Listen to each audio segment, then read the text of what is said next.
Welcome to Comfort Zone, a podcast all about pushing your hosts, well, outside of their comfort zone. I am Christopher Lawley, and it's been a while since I've gotten to say that, but I'm also joined by Matt Birchler. Matt, how are you doing? I'm doing good. I'm happy to be podcasting. I'm happy you got to give your intro again. First time in a while we've gotten to hear it. Yeah, it feels interesting to say. I almost forgot how it goes. Niléane, how are you doing? We're also joined by Niléane. How are you? Hi, I'm doing mild. Like I'm in a mild way today, and you know why? Why is that? Because big news in my life. I signed up to finally pass my driving license, and for that I had to send the state or whatever, the official agency, whatever, a photo, and I had to go take an ID photo, and I don't know if that's the case in the US, but you have to get very specific kind of photo. So you have to go to one of the official, granted, they have an official license. The machines, they have an official license because they frame perfectly fine, perfectly correctly your face, and in the end you look terrible. So this is why I'm not doing as good as I would. And here, look at this nightmarish face of mine if you're looking at the video, and if you're only listening, you can only imagine me, but worse. This is my future photo for my driving license. Please don't get mad at me, but it looks like that's your mug shot. Like, that literally looks like a mug shot. There's no way you cannot make it like that. Yeah, that's no. Yeah, exactly. Same in America. Yeah, it is a very, very common thing to get your driver's license photo, think you did a great job, and be like, "Oh no, how did it go Yes. so poorly again?" So I got my original driver's license photo taken when I was 15. So when I got my permit, I just had it updated for the first time this year. So I had the same photo for 20 years. It was bad. This one somehow is even worse. And funny tech anecdote regarding this photo thing. So you go to the machine, right? And so you sit well, you respect all the instructions, and after 15 million tries, it tells you, okay, now your photo is valid. And it prints it for you, and you pay €8. And you wonder why that costs €8, because no one's working for the thing, and they're just paying for the ink, I guess. But also, why are they paying for the ink? Because this prints, I will not show it, but on the backside, there's a QR code and a long string of digits, and this is what you send on the official website. You send the code to them, and they get the photo digitally. So I signed up today, I entered the code, and my photo appeared on the website. And so why do I have to print this? Why do I have to pay €8 for this? Now you have a mugshot of you. Yeah. Anyway, I thought that was funny. Back in my days, that did not work like that. You had to send the photo. Yeah. Anyway. Man. I mean, from my perspective, I'm like, only $8. What a deal. We pay much more. Right? Okay. Yeah, I don't remember how much mine was in order to get the federal thing so I can actually fly. I don't remember. Whatever. It doesn't matter. Anyways. Oh, a real we have ID. A podcast. Yeah, the real ID. That's what it's called. Yeah. Anyways, we don't even need to get into that. We have a show to do. And we got some tiny topics, as always. I don't know who put this first one in here. I'm going to go ahead and venture to guess it was Matt Birchler. You've made a good guess, and it's very just literally 30 seconds on the 2025 phone of the year, the Samsung Galaxy S Ultra. No. I just wanted to call out, I love Samsung. They've done this for a long time with software updates. On the main settings screen, there is a software update button. When you tap that, it takes you to this very nice update screen. You can check for updates. And if you do have an update available, it links you to a website with human-readable release notes that talk about every nitty-gritty detail, but also a high-level thing. And no worries, because my software is up to date right now, because I always go here and I like it. So Samsung does software updates right, which is not a thing we said 10 years ago, but should be said today. That's true. What a turnaround. Okay. Chris, I can see your 2010 showing. Things have changed, my friend. Okay, sure, whatever. This is me not caring. But I have a transition for the next tiny topic. But what company, who's the CEO of the company who makes great software updates? Right? Is it Intel? Almost. No, it's Tim Cook, Apple, of course. Oh, you know okay. what Oh, I'm yeah. saying. I forgot about him. Yes, that was a good transition, right? Timmy C. Yeah. So we thought we would mention, by the time you're listening to this, it's been 2 weeks or 3 or minus 5. We don't know. Time. It's a concept. Yeah, we record always in a weird schedule, so it's strange keeping up with the news, and this is why we don't cover the news right as they happen anyway. But I think it's important that we mention that Tim Cook hanging out at the White House on the very day that one more American citizen gets killed. Murdered. Not great. Yeah, assassinated. And I despise, personally, I don't know about you guys, I really despise tech people, commentators, not mentioning it. Even though they cover the company, like this is part of the news cycle that you're supposed to cover. This is my opinion. You cover Apple stuff all the time. An AirTag that's barely changed is released, and to tell the difference from the new one compared to the previous one, you have to open it and look at the serial number, and you will cover that, but not cover Tim Cook for some reason. This is a subtweet. Anyway, it sucks. Yeah. I just how like I first off, don't go to the movie premiere. Like don't go. But then also like taking a photo with Brett Ratner. Brett is that his name? Yeah, I don't care. Anyways, he's not a good person. Like don't do that. Like what? Like the amount of PR people that Apple has. How did somebody not go? Maybe don't go to this. Maybe call in sick. Maybe say you gotta babysit your niece. Maybe I don't know. Just there's so many excuses. Maybe just don't go to that. But yeah, this I don't know. But since we're late, he has since released a memo internally. Oh God! Where supposedly that's supposed to make up for it, because he said his stands. What did he say? He stands. It was the most nothing statement. Like it was. Yeah. It was. He called for de-escalation. That's right. It was just. It was From the who, most Tim? generic From who? nothing statement Yeah. that it literally could have been applied to any situation. I think he was talking about you, Chris. You need to de-escalate right now. Yeah, you're getting a little hot. Yeah.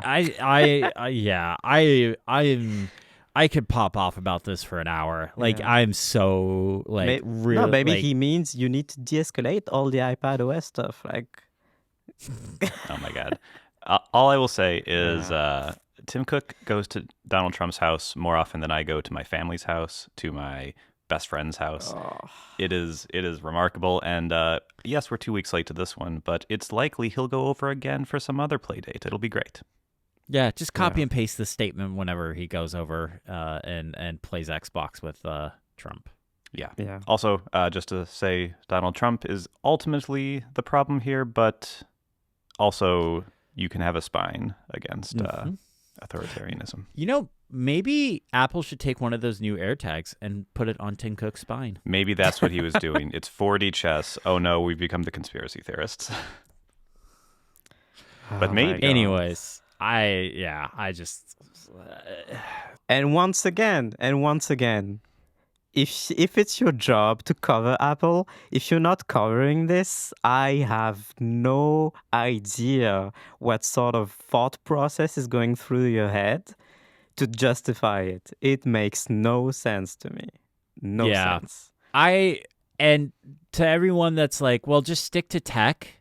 I think it was the guys over on Upgrade said this best. Like the lines between tech and politics are gone. Like there is no the last decade has completely erased that. There is no more like, oh, we can separate politics from tech. Like I like computers. I love computers. I would much rather just talk about computers and silly things you can do with computers.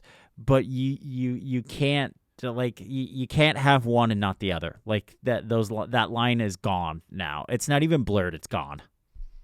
Yeah. Anyways, I don't know how to transition from that, but I do have something fun. This week on Cozy Zone, Niléane came up with probably our best topic ever. Oh, she chose violence. She chose yes. correctly. She chose the dark side because we ranked all of the Star Wars movies and TV shows with an asterisk. We didn't include the holiday all special. Of them, except but the holiday special. Yeah, because we all knew. Maybe we could do. Maybe next Christmas we'll watch the holiday special and talk about it. Yeah. Maybe we'll see. We'll see. Because I think Niléane and I have both seen it, but I don't think Matt's seen it. No, I've seen seconds of it, and it is even worse than I even imagined. Oh, you've never seen it in its entirety? I have seen literally 5 to 10 seconds of it. Wow. Yeah. I think this might be something we have to do. I watched it this Christmas, actually. Why do you hate yourself, Niléane? It was really fun. Oh, it's so bad. Yeah. But anyways, we ranked that. We ranked all the movies and shows. It was good. There was some infighting. And for those that don't know, Cozy Zone is our member show. We do an extra episode of the podcast every week. There's a link in the description where you can go check it out. We'd love it if you'd sign up. That's how the show is supported and how we can keep doing the show and all that stuff. We appreciate everyone that checks out Cozy Zone. You guys ready to get in the main show? Oh, yes. Yes. All right. Well, Mr. Matt Birchler, big business boy Birchler, big corporate boy Birchler. Oh, yeah. Take it yeah. away. I mean, you say that it was about as corporate as it could be. I was at our sales kickoff where I was both in the audience hearing about sales and on stage presenting about products, and it was great. Wait, you are on stage? Where's the video of this? I want to watch There is that. video of it, but it You will not see the light are of day. required to send it to your co-host. You are required to send it to your co-host. Hopefully there'll be a nice picture of me like on stage with a mic. It'll be great. Let me type Matt Birchler on YouTube right now. Oh, it's not online. If they put it online, okay. that'd be every single slide had confidential on the bottom. So if it's just on YouTube, just a horrible fail from our media team. Anyway, what's not a horrible fail is Tim Cook. I have a new app out. Not a new app, apologies. A new app update, and it's Quick Notes 2.0. And I wanted to talk about it. I don't pitch my own apps enough on this show. So my next 5 topics, obviously all 5 of my other apps will be I will mix it up, but I wanted to talk about this one because Quick Notes has become one of my favorite apps, which I know I'm biased, but I genuinely find this app really, really nice. Some general context to start. Quick Notes is an app that you talk into the app. It transcribes it using Apple's on-device model, a thing that I learned by making my subtitles app. And it turns it into high-quality text. It has some other features, but it's been very simple, and I've used it for writing things to people from my phone when I don't trust Apple's dictation to do it right. Because Apple's dictation uses a quicker, older way to do it, so it can do it in like real time as you talk, which is nice and everything. And it's better than it used to be, but it's still, sometimes I'm shocked by what I see in there. It's shocking. It's bad. Yeah. But this takes another second, but it does work great and gives you much better results. I have a cleanup feature that uses the on-device foundation model they have, which I'm hoping will improve this coming year when Gemini is there, but we'll see. But I also, in this 2.0 release, first off, I had a lot of fun with design. Before it was all just like stock iOS elements as I was just like figuring out how to do things. But I gave it the cappuccino treatment. It's got some colors now. I think it's your best design yet. Ooh. I would agree with that. I really like the new look of it. Thank you. It's moved to this note card system instead of just a normal table view. I'm doing some fun math, which is not that complicated, thank you, to randomly color them and rotate them so they look a little messy. Just a little playfulness. People are always like, I miss when tech was fun. I'm having some fun, folks. It's good. I like it. And then the other thing is, one of the things I personally found myself doing quite a bit with this app was I would just hit record and I would just start talking for like a blog post I was working on, or some product spec I was writing up, or just something.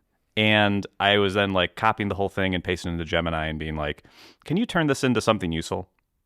And I was like, what if I just made this part of the product? So I made this new feature called Brainstorm Mode, which is all about you just start recording. You ramble on about whatever you want. You can go forwards, backwards, repeat yourself, rephrase things, do whatever you want. You don't have to be like totally put together. And then it'll turn it into something for you. And it's quite good at this. I use this genuinely every single day. I find it super useful. I'm working on an update that'll let you do tasks, so you can just kind of ramble about what you need to do. I'm really upset that Todoist released their kind of version of this already, so that's annoying, but yeah, but this will work for everyone that uses just about any other task manager. It should, yes. The tricky thing is it's all just text, right? So I need to figure out how you can make it so that when you like copy it out of this app, or how you can share it from this app to another app in task form. It works with things, works great with things. But if you use reminders or something else, I still need to figure out how to do that. So yeah, because I know Things supports Markdown, like text input and stuff like that. Like it's gonna be difficult because every other task manager does things differently. Yeah. So, but can I please mention really quick? I used Brainstorm the other day to literally just was like, okay, I want to make a list of all the things I need to still print Gridfinity things for, and I literally just had it recording and was just walking through my office and was opening drawers, grabbing things, taking things out, and being like, okay, I need this, and it's like this size, so that's what I need to print a grid, and like I just walked. It was super helpful. That is wonderful to hear. It is, so that's really it. I actually don't know if I have much more to say about it, but I think this has been a fun little app where it's kind of spiraled from, here's a very simple idea of what if I could have better dictation into my phone, that then evolved into what if I had a cleanup feature that tried to like clean up that dictation and figure out what you meant to say. And then it evolved into this, like, what if you just talked and like the app was like, this is probably what you meant, this is what you're trying to get to, or this is like how you collect your thoughts. So it's been fun to kind of have it evolve, and it's actually gotten more users with every single update, so that's really cool. At least you're not losing users every single update. That's true. Good. That's true. The other interesting thing I found is that sometimes it's just good to talk something out. Even like there are times where I'll like talk for 10 minutes into the app and then I'll just say cancel. I got it. Like just having a thing that's like just talking it verbally out loud is sometimes helpful. So I don't know if I'd pay $5 a month for that alone, but the functionality it gives you, for me, it's super worth it. So yeah, I do that with my cat. Oh. It's your rubber duck. Is that the thing? Rubber duck? That's a developer term? Is it? If you're having a problem, you just talk with someone, and it doesn't matter if they respond or help you with it. Just talking it out helps. Yeah.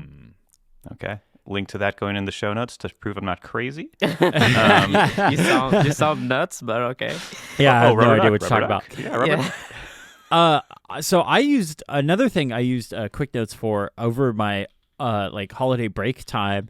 I just used it to kind of like come up with like video ideas and kind of talk about the direction I want the channel to go in this year and stuff like that. Like it was just like what you were saying. It was very useful to just talk to something, and I didn't do a ton with those notes. Like it wasn't something that like I'm like coveting that, but it was nice to just have that and be able to go back and reference it and just kind of like read it back and be like, okay, this is what I'm thinking. And yeah, and you should also mention your cleanup feature for those that don't know, cleans up the notes and takes out like the ums, the ahs, the pauses, makes it a little bit more of because dictation in its like the dictation in its like purest form is not like type text. It's not as clean as type text because we don't speak that way, or at least most of us don't speak that way.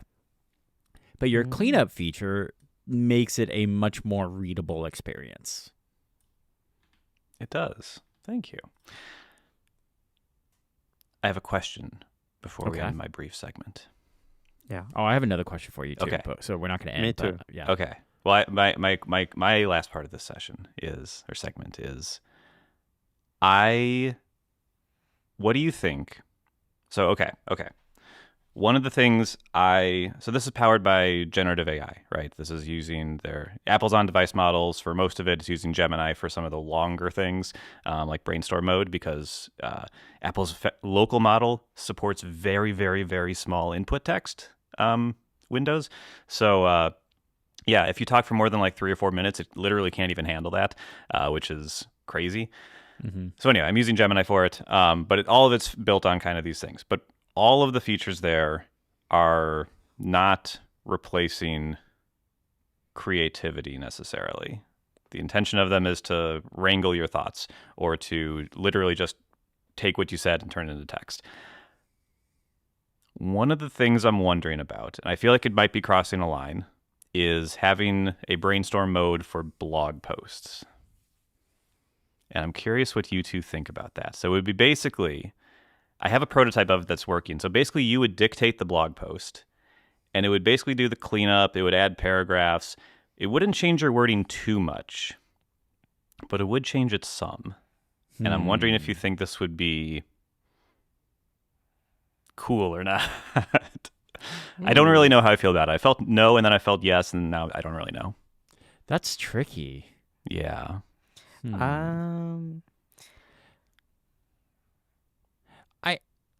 I don't like, my gut is no, because you're still dictating and you're still quote unquote writing the blog post, but you're speaking it and it's just kind of cleaning up and formatting it.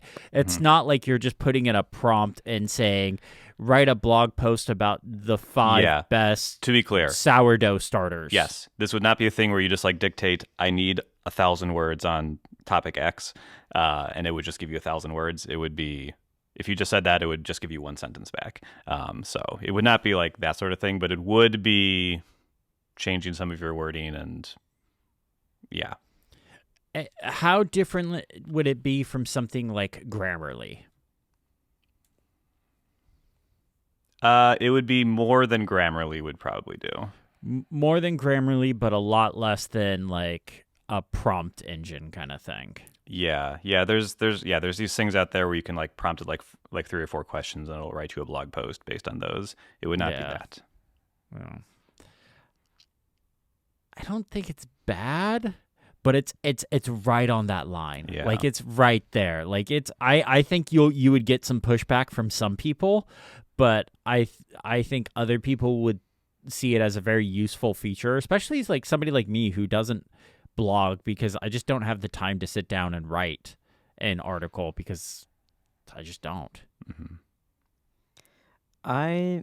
My opinion probably doesn't matter as much because my line is way higher than all of even your app and many other apps. If I know they use LLMs, I tend not to use them anyway. Like there's like something fundamental about this that makes me gravitate away from anything that touches this. And I'll talk about this in my topic in a minute. Okay. But yeah, so I don't know what to tell you. I don't take notes anyway, so I would not use your app for real. In actual use, I would not find a use for it. And I think I would even less be tempted to try to use it. But I'm a radicalized fella. So, what do you know? Okay. So we answered your question, right, Matt? I think so. What were your questions then? Oh, I had a question. What is that serif font that you use in the app? I really like it.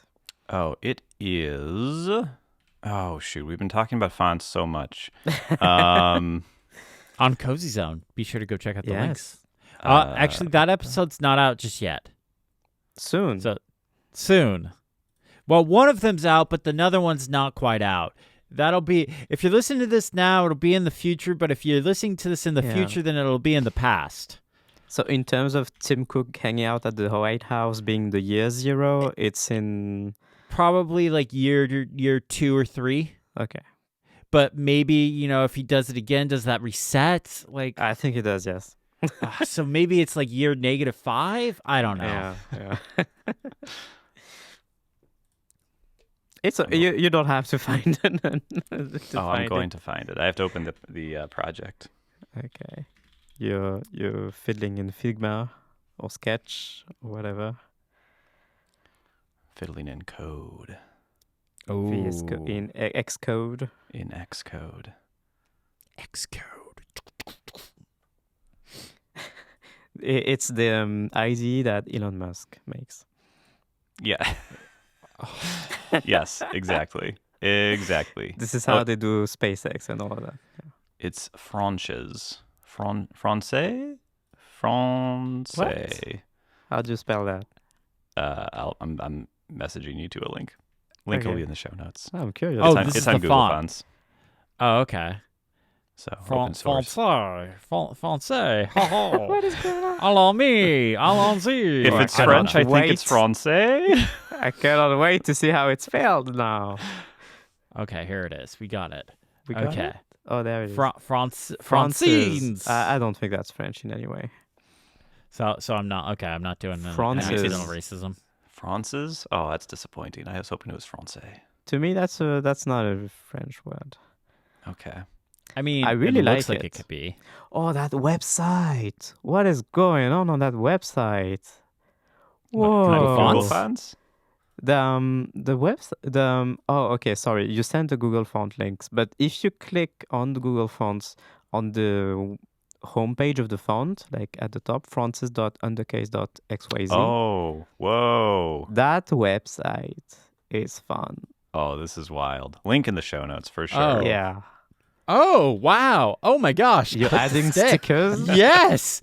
Okay, so this is what I'm going to be doing for the next It hour. says new guys have fun smooth recording the font. show. Just looking I'm special. going to try and crash Safari. Extra wonk.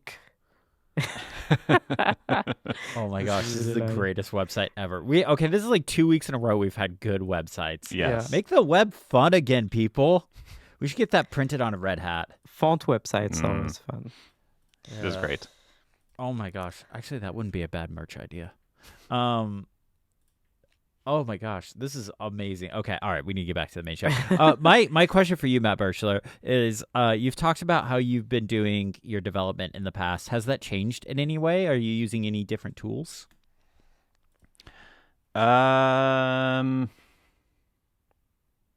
No, not really. Oh, okay. All right. I was It just stayed curious. relatively consistent. I'm not trend chasing necessarily. I'm just You're not constantly swapping out your AI coworker No. for a new AI coworker. no. I know how this Okay. tool works, and so I use this tool until this tool starts to suck. Okay. But it works great now, so that's what I'm using. Oh, I have Okay. another question. When are you making me a web browser? Oh my god, I will never make a web browser. When I are mean- you making me hush for the iPad? I mean, I will surely never you're make- making a web browser. I might make Hush for the iPad. I did start to try making Hush. I don't want to say what I was going to call the app because if I still actually use it, I could not figure out how to actually do what needs to be done with the audio. But if I figure it out, I will work on it. Can you call Yeah. it shush? That's not far off from what I was going to call it. Okay. What if you make a web browser and then you call it shush? What if you Yeah, just made hush but for the iPad? I'll think about it. If I Okay, make all right. obviously if I make a web browser, it'll be called Quick Links, and it'll just That's- quickly Yeah, render your That's a links. terrible name. I'm sorry. That's just a Raycast feature, by the I'm way. having so much fun with this webpage. I'm literally just like, Oh, you're still on that. I'm still on it. I'll send you a screenshot. It's literally just covered in stickers. This is amazing. Everyone needs to go check out this webpage. Just like last week, slam on your brakes if you're driving. Just middle of the road, middle of the highway, slam on them brakes. Niléane just learned how to drive, so she'll attest this is totally safe. I've not even started, but I will slam on your brakes this. and go to this website. I will remember this lesson. Yep. Just remember, it's totally okay to slam on your brakes in the middle of the road if there's a cool website your podcast that you're listening to mentions. Okay. This is the greatest thing ever. So are we moving on? We're moving on. Niléane, what are you bringing this week? Okay, I'm bringing a triumvirate of... I've put in only two things in the document, but one's missing. A triumvirate of things. Audio upgrade is the first one. Let me update the document. What is Notion doing? Was autocorrecting my... Anyway. How dare it autocorrect? You did not legally allow it to autocorrect you. Let me start over. Okay, I have a trio of topics because I was sick that one time, and then it was not my turn to talk about stuff when I returned. So I've accumulated small things to talk about. First thing is I upgraded my headphones. Yes. What? They look the same. They're the same. Sorry. They're the same, but upgraded. I got new ear cushions. Maybe you can look at them on the camera, but visually they're not really different from what they used to be, from the stock ones. So these are the Meze 99 headphones. By the way, Meze have released a second gen of these headphones, the 99 second gen, they're called. And they sound like, on paper, it looks like a really nice upgrade. But anyway, so I got some ear cushions, and those are leather ear cushions compared to the stock ones that are pleather. And the default ones, they feel like stiff, and they don't have a ton of depth. So my ear touches the driver a little bit, which is all right, but I was looking for something else. And these kept being recommended. Let me show you the box. It's from a brand called Diconi. And the Reddit audiophile people who have the Meze 99, they keep recommending the Diconi ear cushions that are designed. They have a pair of ear cushions that are not universal. They're specifically tailored to the Meze 99. And I got that, and I'm really happy about them. It doesn't affect the sound much, which is good because I really like the sound of these headphones. But in terms of comfort, huge upgrade. This is the first thing. The second thing is something I teased before. I have a new keyboard. It's been 4 weeks now. But hey, let's pretend I just got it. I have a new keyboard. So remember how I love the Magic Keyboard, and then I also love the Logitech MX Keys Mini. And why do I love these keyboards? Because I'm sensitive to the amount of effort I have to put it in my hands to type, right? And high-rise keyboard, like the taller they are, the less likely I will like them. Which is why this keyboard is a mechanical keyboard, but it's a low-profile one.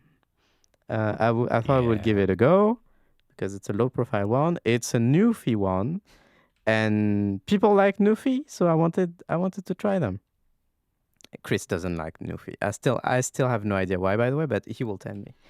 Chris is, and I say this with love, a real snob when it comes to keyboards. Yeah, I can tell. Okay. He accepts it as the compliment it was meant as. So I have a few bullet points to go through about this keyboard. So first, what is it? Let me show you on camera, but you can click the link if you want to see the listing. This is the Air75 V3. And this is the one and only NuPhy keyboard I can get.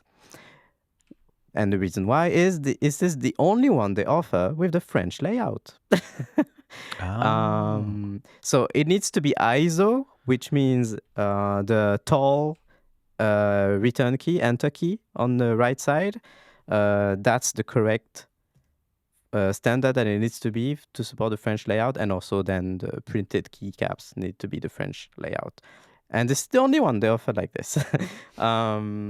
All the other keyboard models they have, they're all formatted in the US ANSI, is that the ANSI layout with the long, wide enter key.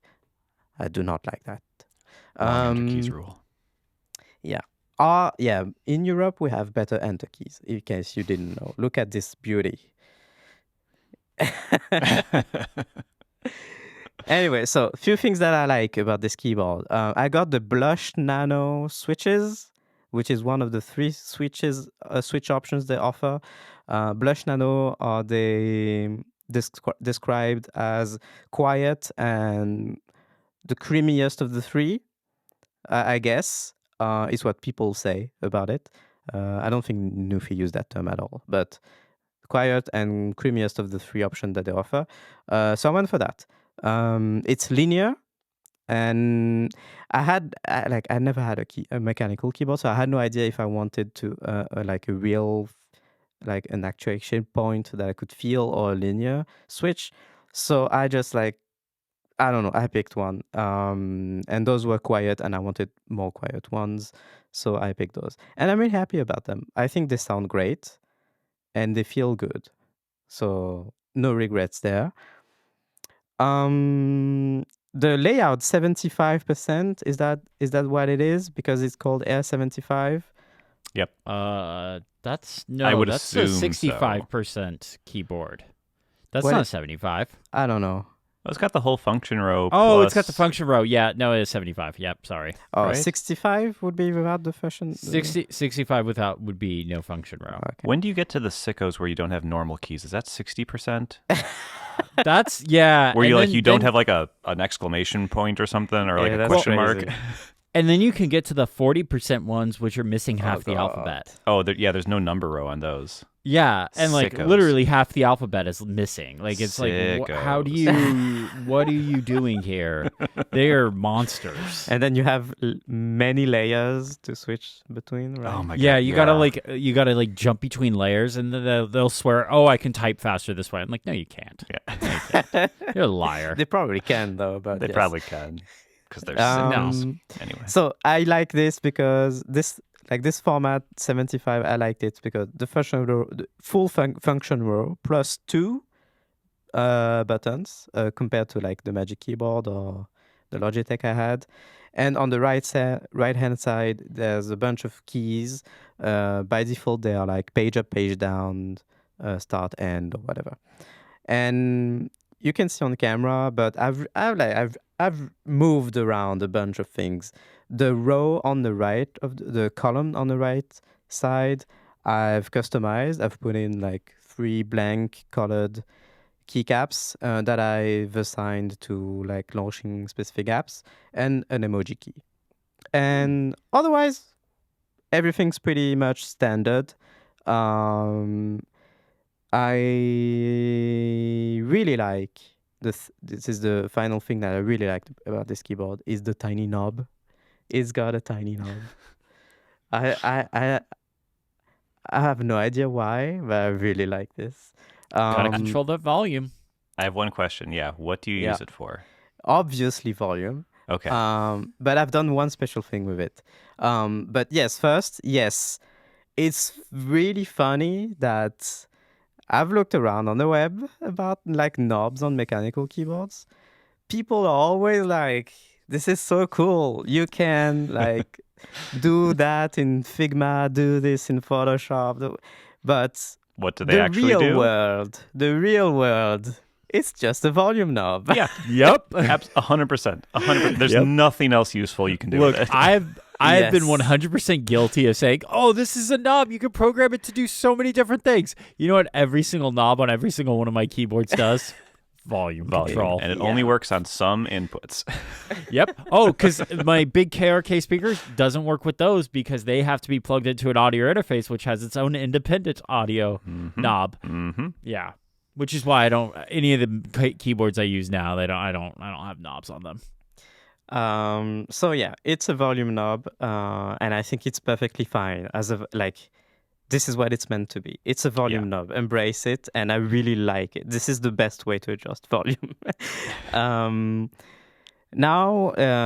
So there's one special thing that I've done with it, which will transition me into the one thing that I like a tiny bit less about this keyboard.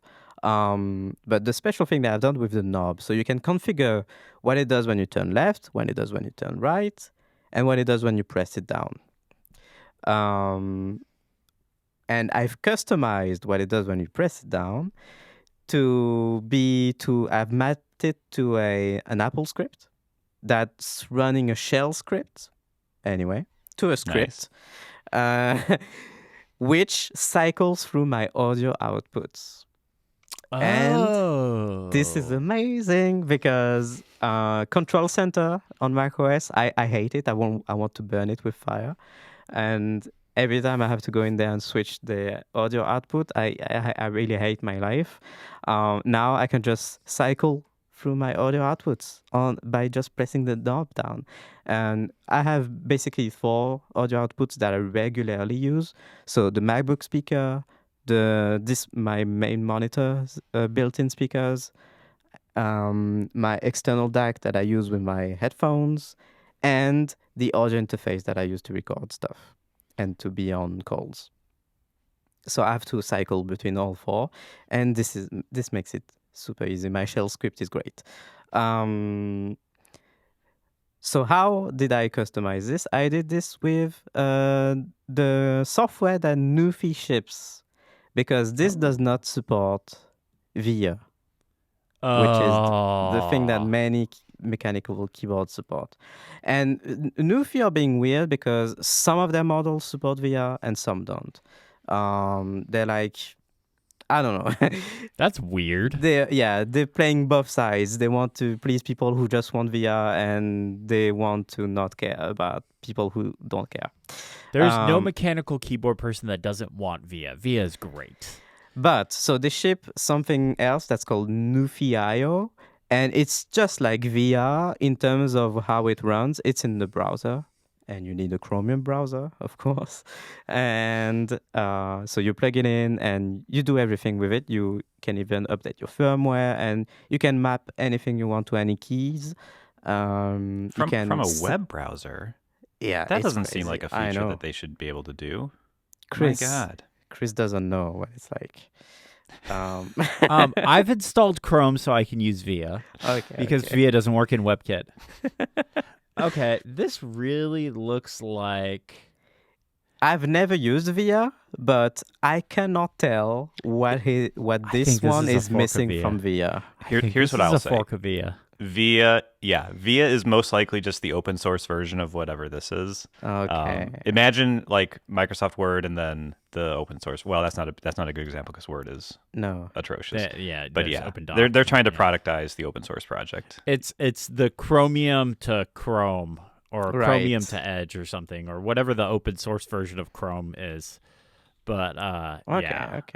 But I guess that's fine. So I cannot tell what's missing, if there's anything missing. That you can do all the crazy Sickos macro stuff, and it's saved on device, like on the keyboard. So it's cool. You don't have to worry about having a software running.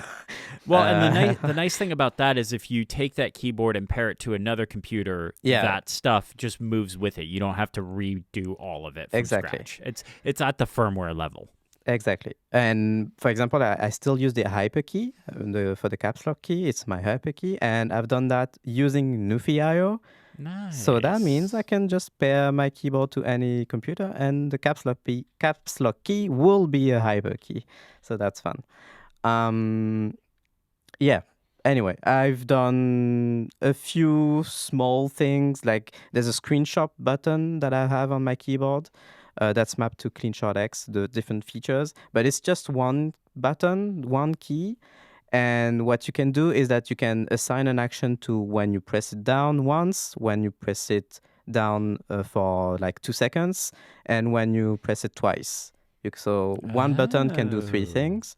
So I've done that with the screenshot button so that I can press it once to just select a portion of the screen, press it twice to start capturing OCR, so like to start copying some text on screen, and long press to start a screen recording. So really like this screenshot key that I have now. And that's it. Cool. That's it. That's pretty cool. I like the whole. I might have to look into that for something. I have an idea. Yeah. So probably VIA does this, right? Yeah, probably. I think VIA does. All right, and it's got RGB as well. I've turned it off. So first I put it in yellow so that it matches my desk mat, and it was really pretty.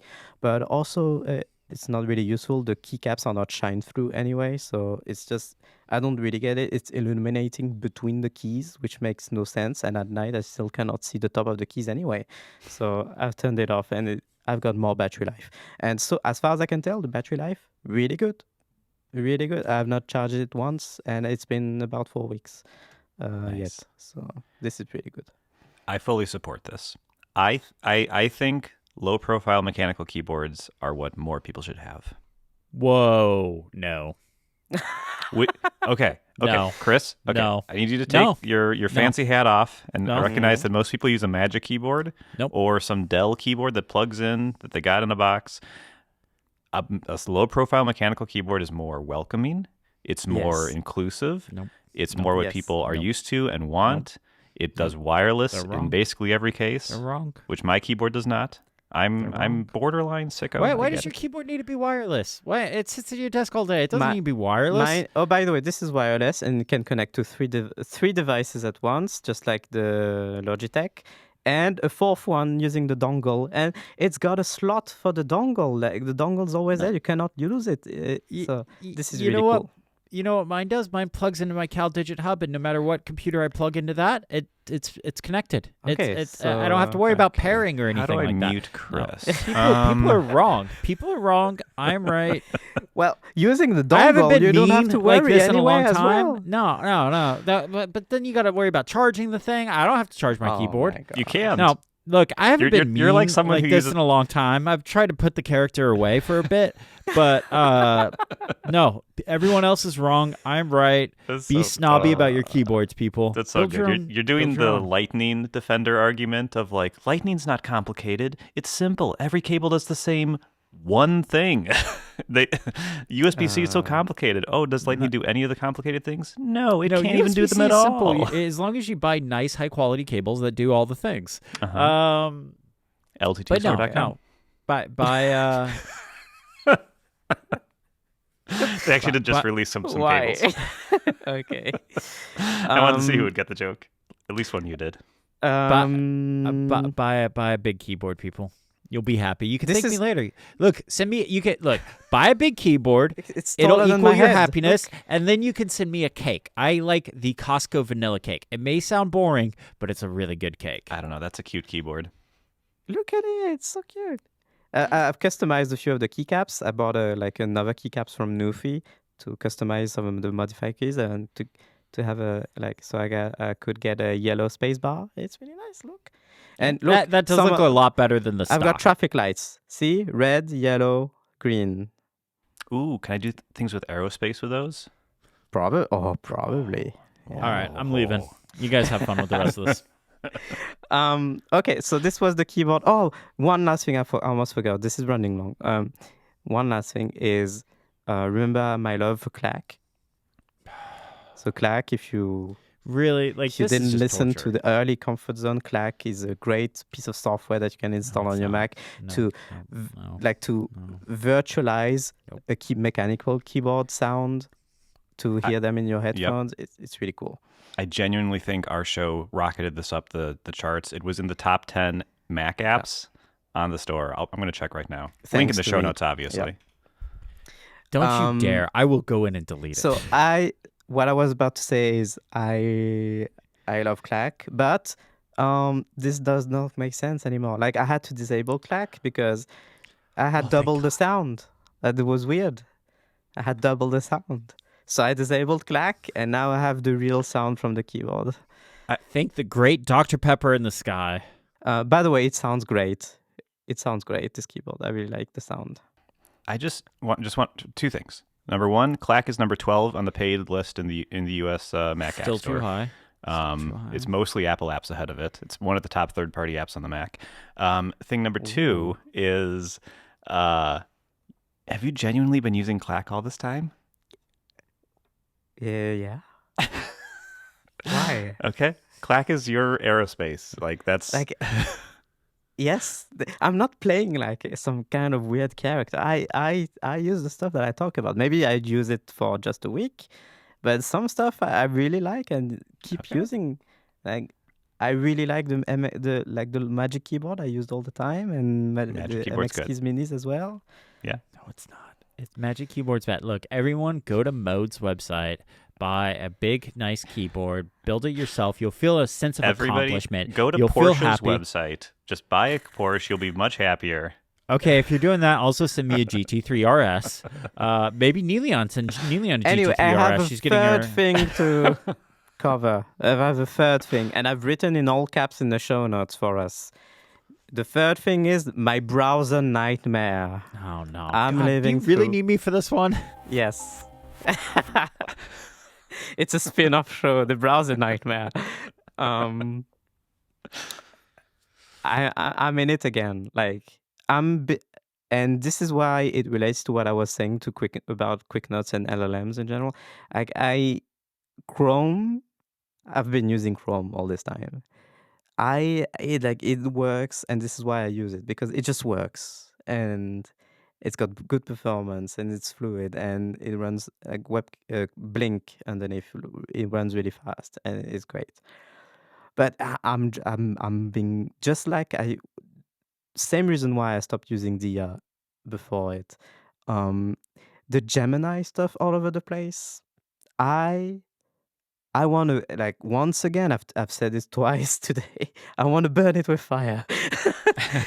There is a Gemini button in my Chrome, and I don't like it, and I can't disable. This is not good. There's not a flag. Maybe is it a flag? But I even wonder if if there's a flag. even if it's a flag, I don't want to run after flags.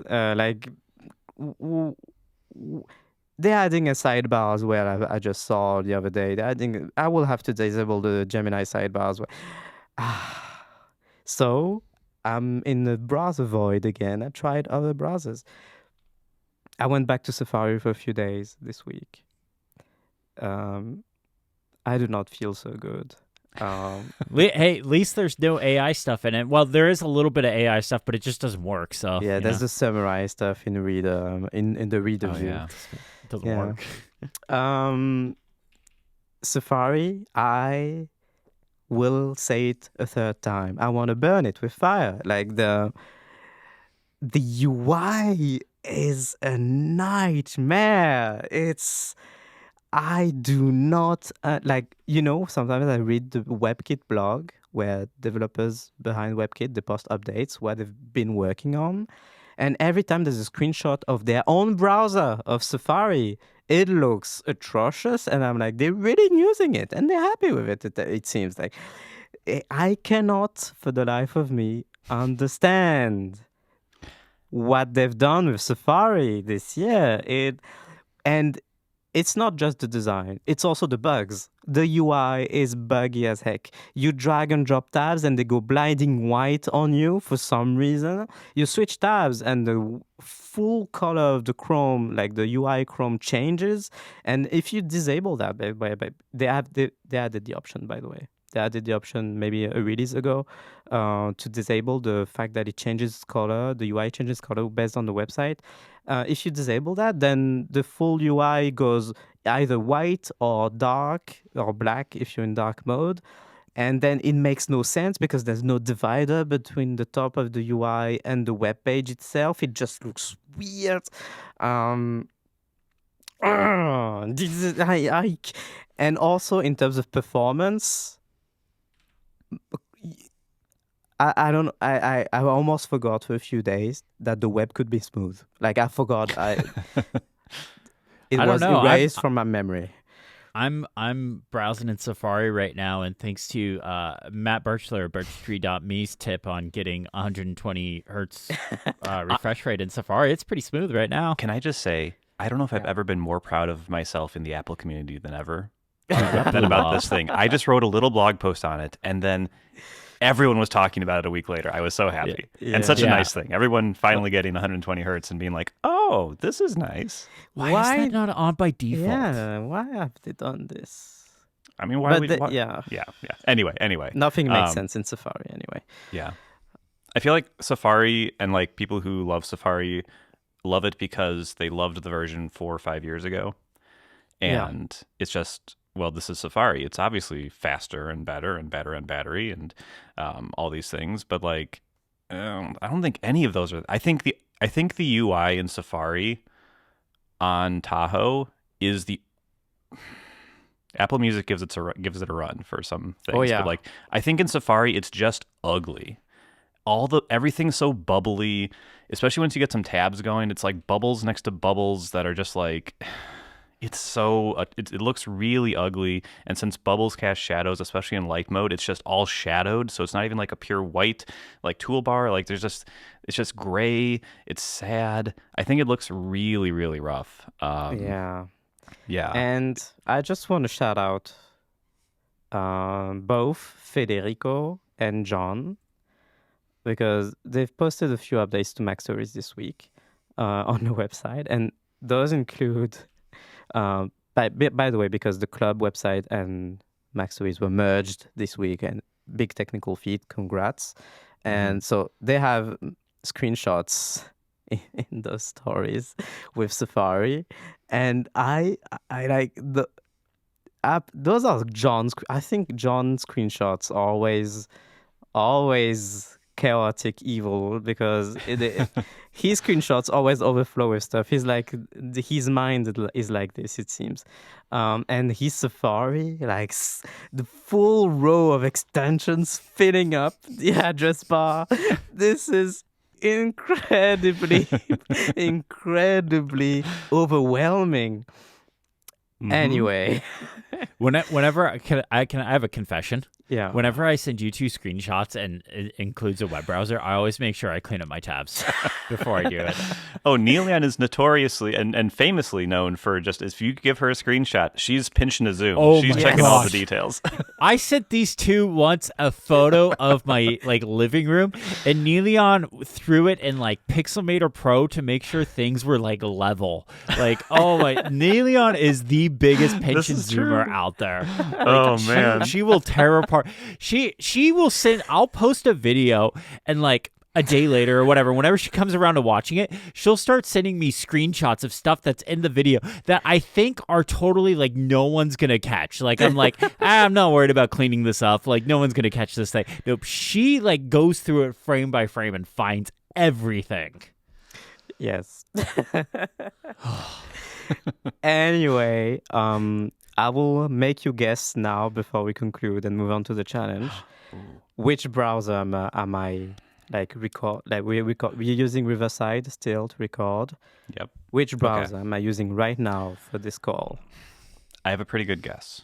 Yeah. And I think it's based because I've been listening and I know what your requirements are. Put it on my product manager hat.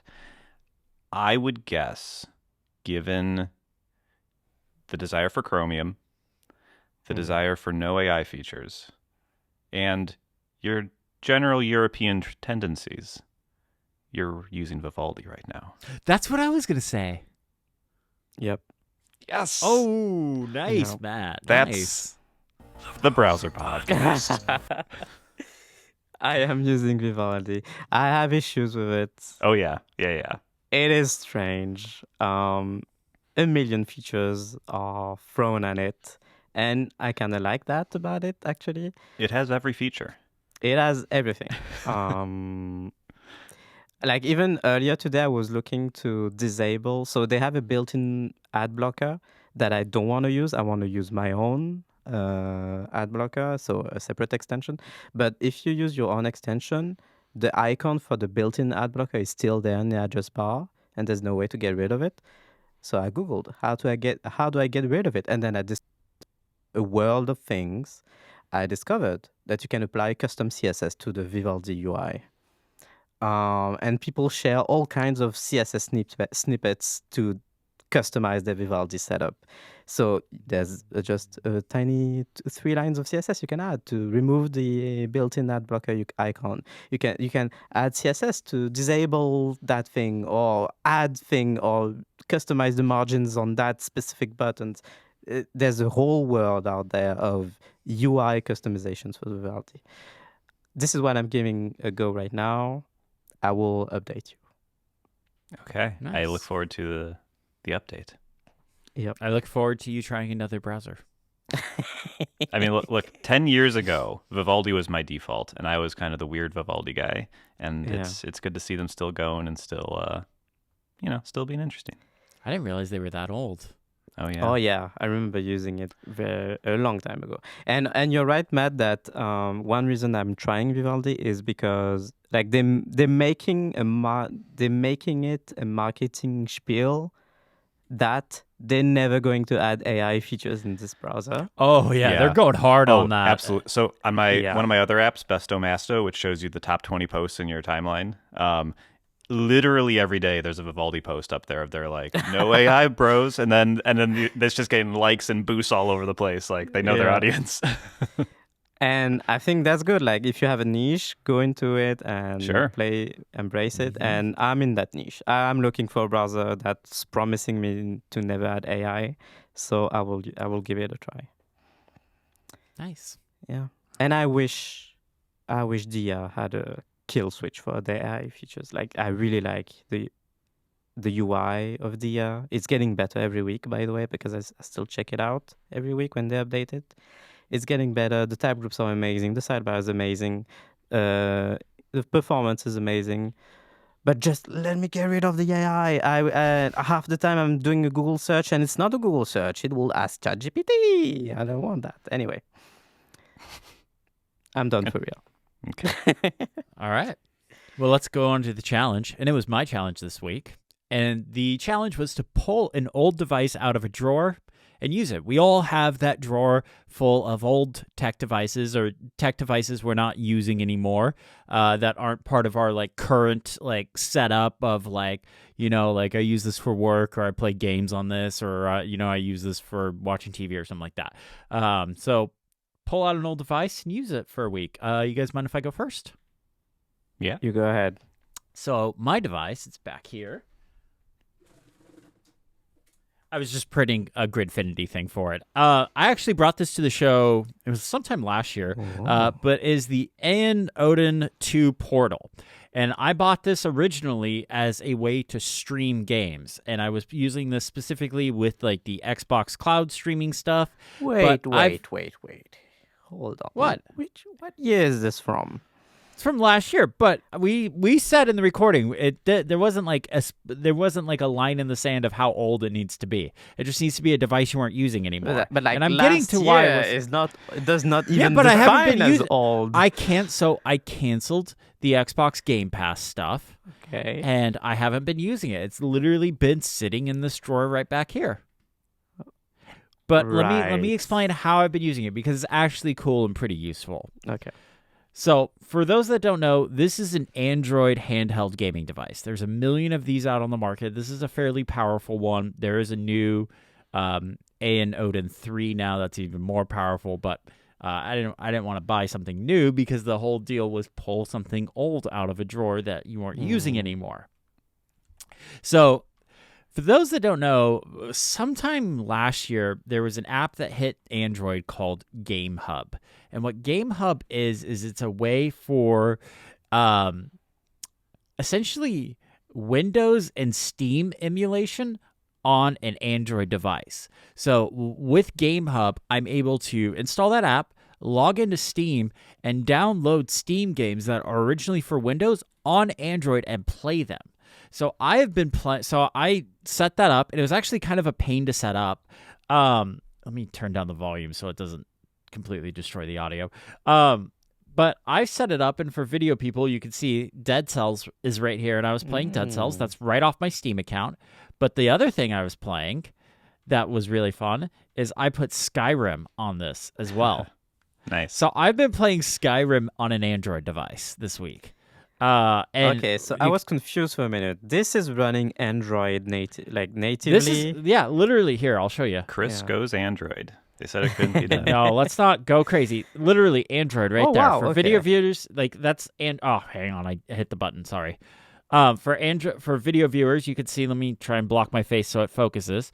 But why is it not focusing? It's somehow focusing less. No, it's not focusing. Blurry. It's focusing on your clock. It's a blurry Android home screen.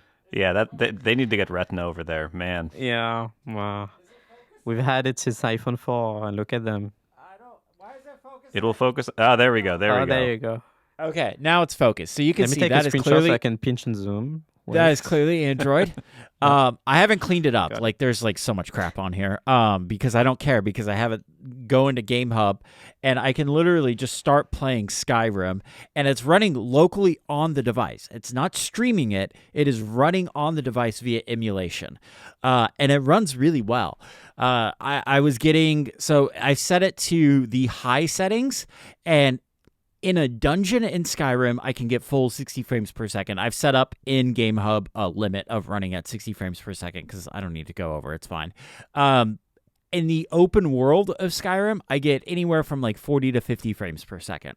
So pretty decent gameplay. It looks good. I mean, Skyrim's a really old game. It doesn't, so it's not, you're not going to be able to play something like Cyberpunk with this because it's running an emulation layer on a handheld device. Like, you're not going to play Cyberpunk. You're not going to play something modern, but small indie games are going to work great. Older games, they're going to work great on this. And it's been a lot of fun. Like, I've just been playing Skyrim on this thing, and like the device itself, you can see it's not super big, so it fits good in my hand, and I could just pick it up, play it, and put it down when I'm done. But yeah, that's what I've been doing. We got to get you a Steam Deck. I am just waiting for Steam Deck 2. Well, so the whole reason why I did this is in preparation for the Steam Machine. I think I'm pretty much in the camp of when the Steam Machine comes out, the Xbox and PlayStation are going away, and that is going to be where I'm playing video games from now on. And this is could be like with Game Hub, this could be the place that I play handheld, those weird indie games like Ball Pit and stuff like that. I can play this, but I'm kind of just waiting for the Steam Deck 2 to come out. I'm kind of at the point where I'm like, the Steam Deck 1 is just old enough that I'm like, I don't want it. And I know they've said it's not like they're taking their time with it or something like that. But I'm just like, it's too old for me to jump in now. Yeah. And I'm just waiting for the next one to come out. Okay. Well, I think this is fun. And I am honestly, based on the release date of yours, relieved. Oh, okay. I won't say why yet. But yeah, so that's what I've been doing. Skyrim on an Android. Are you not speaking of the upcoming Steam Machine and all of that? Are we not worried about the price? We're horrified of the price. I'm horrified. Yeah, but we are aware of the RAM apocalypse and. I mean, that's going to affect everything. That's going to affect everything from toasters to honestly, toasters. because Steam Deck stand over here. I got the ROG Ally, and that was because Asus announced at CES that the prices of their things were going to go up, including their existing products. So I was like, well, this might be the last time you can get one of these for less than $1,000. Yeah, this is. It's going to be great. It's going to be fine. Politics and technology aren't related. My only concern about the Steam Machine is that because it's going to be this weird PC thing, is that will there be new games coming out eventually, a couple years down the road? Will there be new games coming out that won't run on it and won't run on it good? And the Xbox and PlayStation will still be the place where you can pretty much guarantee any new game that comes out, you'll just be able to play it. Yeah. So I think you'll be pleasantly surprised. I hope so. The Steam Deck can play Cyberpunk. Yeah. Better than the Switch too. So yeah, and the Switch it doesn't run bad on the Switch too. No. So but yeah, but I'm kind of in the point where I'm like I'm ready to go in on Steam. The only thing that I'm gonna have to do is convince Danielle. Danielle really likes Xbox achievements for some reason, not PlayStation trophies, Xbox achievements. And I know Steam has achievements. Yeah. I don't know how wide they're adopted, but they're huge. I mean, every game, if the game has Xbox achievements, they'll just have those for Steam achievements. It's the same thing. Basically, everything has them. Okay. But no one cares, though. Your girlfriend. That's is true. weird. That's true. yeah. Well, I sometimes do. I always like seeing the percentage, like how many other people did the thing that I did. I like it's just like they finished this chapter, and you can see the percentage go down, and you can kind of see. For me, I always like seeing the notification when you get it. And that's it. Then I never think of it again. Yeah. Yeah. Yeah. Well, I like on Steam after you play, it'll say these are the achievements you got during the session, and you can like see them in detail. So it's kind of cool. Okay. Cool. All right. Well, that's what I got. Game Hub on Android. It's pretty interesting. If you have an Android device laying around, it doesn't have to be a gaming Android device. Literally, Game Hub is just an app that you can download from the Google Play Store. Yeah, Matt holding up his Samsung device, like you can get one of those like controllers to pair with it, and you could start playing Steam games on it. So like, check it out. Like, yeah, it doesn't have to be a crazy deal. Just know the better that your hardware is, the higher end games that you're going to be able to play. And you're not going to be able to play the latest games, but niche indie games or indie games in general, older AAA games like Skyrim work just fine. Probably one of your charger with a screen is running Android, and you can. Oh, maybe. Maybe. I'll have to look into that. All right, Niléane, what do you got for us? All right, so I will introduce this by showing you. So I really picked something that's old. Okay. Oh, I need to look up what year it came out, actually. Let me look it up first so I can do a proper introduction. No worries. No rush. I'm installing Skyrim over here. Nice. I mean, what's funny is I didn't have Skyrim on Steam before this, so this is probably like the 10th time I bought Skyrim. Because let's see, I have Xbox 360, then probably some upgrade version for the Xbox One, then probably PlayStation, then probably Xbox again, and then Nintendo Switch. I've at least bought Skyrim 6 times. We are cooking, everybody. Nice. Now, make sure. Oh, one thing I didn't say. I had a weird issue where it didn't download all the like packages that GameHub needed, so I had to go into the settings and download and like just manually select them. I just had a weird issue, and so if game doesn't launch right away, just go into the sidebar and just manually download all the packages. Okay. All right. Yeah. I found the year. Mine was released in 2007. That's not old. It depends on your current age. Let's remember the difference. I know. That was the joke. Okay. I was a wee baby, right? So this is the charger for it. Let me show the camera. This is a 30-pin charger. And the device is it still on? Oh, it's still on. The iPod Nano. Oh. 3rd generation. Yeah, that's a good the one. Exposure is not liking this. Anyway, 3rd generation. Incredibly, the battery still holds. Not like right now. I'm surprised that it's still on because it's been a few hours, but yesterday it turned off like really fast. So I don't know what's going on with the battery. It's probably dying very slowly inside. So the 3rd gen Nano. Look at this. It's small. That's my head for scale. Head for scale. iPhone 16 Pro for scale. Let me dismiss that mom message notification. There you go. iPhone 16 Pro for scale. This is really small. It's thickness. iPhone Air did not invent anything. Look at this. This is really thin. So this is the wide iPod Nano. There was only one like this, I think. So because first they were tall, and then It was variations of the tall format, but the third gen was weird and it was wide like this. And then the later gens, they got even weirder and people turned them into watches. But this iPod Nano is really nice. It's got a color screen, of course, and the click wheel is tiny as well. And so on the main menu, it shows the preview of your slideshow. I'm really sad that this does not look good on camera. Why? Yeah, it's Can just I adjust the overexposed. brightness on this? Let me go. Let me I don't try. remember. Gosh, it's been so long Oh, since I've used an there it iPod. is. Brightness. Let me put it down. Now, does the camera pick it up? Yeah, there you Yes. go. So it's in French iPod Nano for you. There you go. 8 gigabytes. You can see it's pretty full. I've transferred over a bunch of music, and it was difficult because I've got all my lossless high-res music. So you were able to put, what, 3 songs on there? A pretty fair amount, but mostly like all of my old MP3s that are still lying around on my hard drives, because those are low quality and they are MP3s because you cannot transfer anything that's not MP3 to this. And most of my music is FLAC, so that was sad.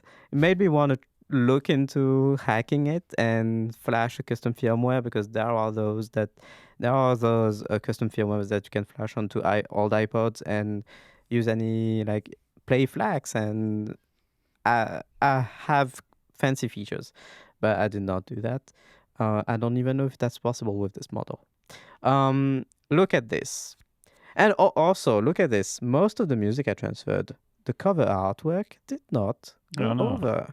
Only some of them. And those are tagged right because I'm a maniac. I tag everything right. My music is well tagged. See, there's a bunch of them that have cover arts here. Those are the Sickos albums. But a bunch of them don't. I don't know why. But look at this. This is cover flow. Oh, yeah. Do you remember that's good. cover flow? That's fun. Let me open this album. Ooh. Look at that. This animation, the artwork flips around when you click on it. Oh, Yep. this is so cool. I really like this. When you start playing, boom. It's really, I really like this. This has made me want to try and get like a chunker, a big boy one that you can rip out the hard drive inside and put in like some of those adapters with a like 1 terabyte SD card or whatever. Really makes me want to try that. Did you know this has games? Yeah. Oh, yeah. I had poker for it. I had the poker with Phil Schiller. I'm pretty sure I did gosh. a quiz at one point on the show, like a year or two ago, where I quizzed you guys on what games were on I had an older really? iPod. Oh, yeah. I kind of remember that. It did not go well, and I don't think I'll do well here either. I've forgotten. So this one has 3. There's iPod quiz. The second one, I can't read that. Klondike? I don't even know what that is. I tried the third one, which is Vortex. And it's just like a breaking... how's that called in English? There's a ball flying around the screen. Brick break. Brick break, yes. But it's circular. Because you play with the quick wheel. Yep. So this is... it takes a while to load every time. See the processing power in this? Look at this. It's taking yeah. Oh, boy. Probably could put Game Hub on that and play Skyrim. Oh, man. Yeah. I really wanted to transfer some video on it. I could not. Like this, it's being very extremely picky about codecs, I'm guessing. codecs, but it made me doubt like if it's even possible on this device. So like maybe it doesn't support it. I don't know. But yeah, the music stuff, it was really fun. And that's Nice. it. Also, by the way, when I first turned it back on, I could not. I thought it was broken, but I forgot that there's a hold switch on the bottom. Yeah. Oh. Yeah. We've all done that. Okay. Yeah, That's great. I found Danielle's old iPod Classic like a couple months ago, or maybe a year ago, and I really want to do the mod, but I don't have a local music library anymore. So it's like, Oh, I need, yeah. I kind of want to do it, but This would be my dream, I think. It would be a fun project. Yeah. Okay. Well, all I can do is disappoint now. And I will. I did do the challenge, but to understand where my product came from, you have to go all the way back to the year 2022 and to this current episode, because I used these headphones as wireless headphones. Now, it was a challenging week because I was traveling for work. And so the idea of like putting some old tech in my bag was not ideal. So what I did was I've complained about the AirPods Pro 3, which I do not like, but I was using AirPods Pro 2 as my like airplane headphones for like a couple years. Before that, I had stopped using big headphones on planes. But with my current AirPods, I'm using the newest AirPods that have the noise cancellation. So not the Pros, but the ones that do noise cancellation, which are very good for my purposes. But I thought maybe wouldn't be enough for the plane. So I did bring these with me, which I'm now recognizing is probably more space than like an old iPod would have been. But anyway, it's serving double duty. I use these as wireless headphones for the first time in like 2 years. I don't think you've said what headphones they are. Oh, apologies. That's true. Oh, I'm really letting people down. These are the Sony WH-1000 XM5s. So I think not the newest generation, but the second newest. The generation that does not fold. Yeah. Oh, I remember Annoying. The infamous one. I have those. Yeah. Yes. They're in blue. I think they look really nice. But yeah. And I got to tell you, they were awesome. It was so good. They did a great job with noise cancellation. Like the plane, I don't want to say completely disappeared, but disappeared very well. The battery life was insane. I have not used these. I've not plugged these into charge in like 2 years. I have just been using them as wired headphones for the entire time we've been doing this podcast. I used them on the plane ride there, which was 2.5 hours. I used them for a little bit in the hotel, and then I used them on the 2.5 hour plane ride back, plus 2 hours we waited on the tarmac. It was really great, landing in Chicago in a snowstorm. And when I checked the battery, they were at 70%. Nice. 2 years since I plugged these in with USB-C. Wow. So very happy with that. It almost feels like a bug. Like it just has no idea what battery life is in there. Who knows? But yeah, they were great. They paired nicely.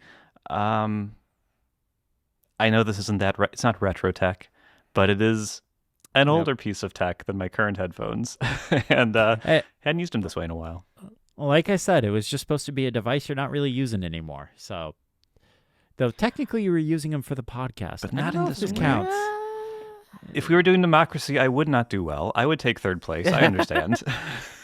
But that's where I always fall anyway. Niléane would win with the nostalgia vote.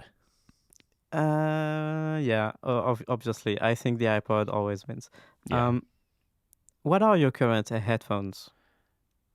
I use the AirPods 4th gen with noise canceling. So just the earbuds. The earbuds, yeah. Yeah. Even on planes and stuff? Not on planes. Okay. I switched to them on around Christmas. I was able to get a pair. And on planes, what do you usually use then? For years, I've been using the AirPods Pro. I have the XM5s. I've not been using them for a while because I lent them to a friend, and I think they're great. I've been using I used them for a while.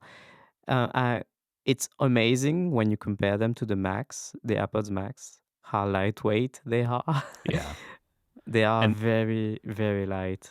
And they do a great job with noise canceling. Like for me, it more than does good enough on the plane. And I think the reason that I wanted to switch is that with those ones that wedge in your ears with the tips, they really hurt my ears after more than even the Pros, the 2nd gen Pros, which I loved, more than an hour with those on, my ears do start to get a little sore. But with these, I had a little line over my head, but like that's no big deal. I have no hair really to see. So yeah, it's these are much more comfortable to wear for like hours at a time. Okay. Nice. So yeah, Nice. I think we all did great. I think I did best. I agree. I was I mean, the click I mean, I got wheel, Skyrim running on Android, so I mean, cover flow. Oh boy, I'm installing a game from the app that Chris you had. My phone is hot and it is just Yeah. installing it. yeah, I mean, so the benefit of something like the Anode and Portal 2, it has fans. Yeah. So Okay. and that's probably going to make a big difference between performance-wise between this and a phone, is having fans. Like the fans were cooking, but it was able to stay cool, and yeah. Yeah. Okay. Well, let's see what passive cooling on a Snapdragon does. We'll find out when it explodes, and Matt's not here next week. that got dark. Sorry. New challenge. Matt, Yes. it's your challenge. Oh no. The Did you day has forget? come. Okay. What day? The day that I forgot I had to set a challenge. Oh no. So I was the same earlier. I was like, Chris, whose turn is it? Because I'm not ready. And fortunately, Yeah. it was yours. Yeah, we went back. We were Interesting. like, oh, okay, Niléane did the Minecraft one. I did the old tech one.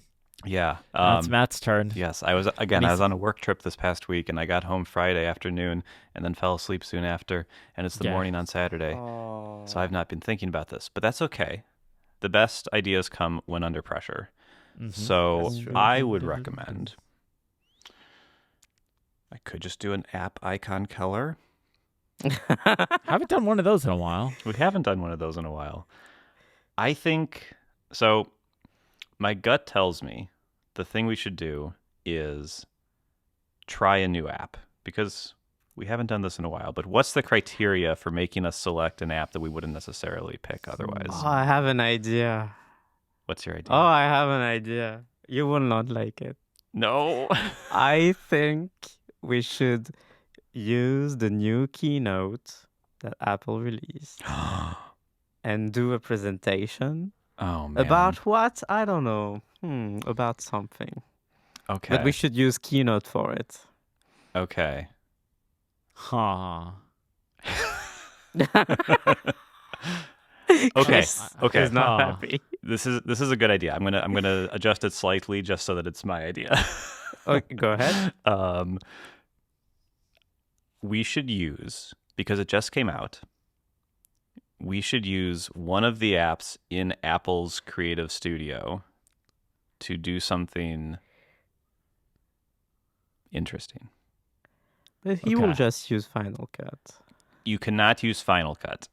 Damn it. I was just There going to make you a go. video. Chris is like, I made a fully produced 10-minute video for YouTube. What did you two do? 10 minutes? That would be short for me. Here's a 30-minute one. Come on. Like, How about did you not like the keynote presentation? I do. I think the keynote is a good one, but I feel like we could do some. I don't know what I would present. Yeah. yeah, I Maybe don't know that's what I up to present us either. then. Also, you I- could have this as in your back pocket as a challenge in the future as well, if you really Yeah. want to do it. Okay, I will adjust it. I will think about this. Okay, so create All right, something so- interesting with something from the new Creator Studio. All right. Okay. Okay. All right. So my I can Android do phone is that. on I think. fire right now. My God.